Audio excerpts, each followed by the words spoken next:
মামুনুল হককে গ্রেফতার করতে গেলে কি করতে হয়?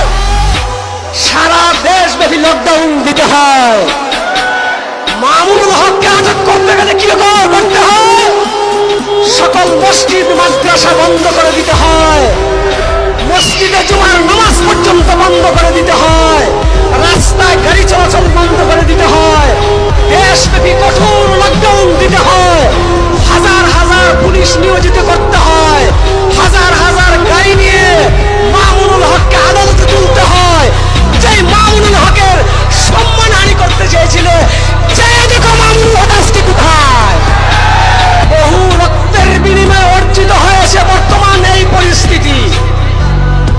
অতএব কোন স্বার্থান্বেষী মহল, কুচক্রী মহলের কুচক্রির কারণে আমাদের অর্জিত স্বাধীনতা যেন নস্যাৎ না হয়।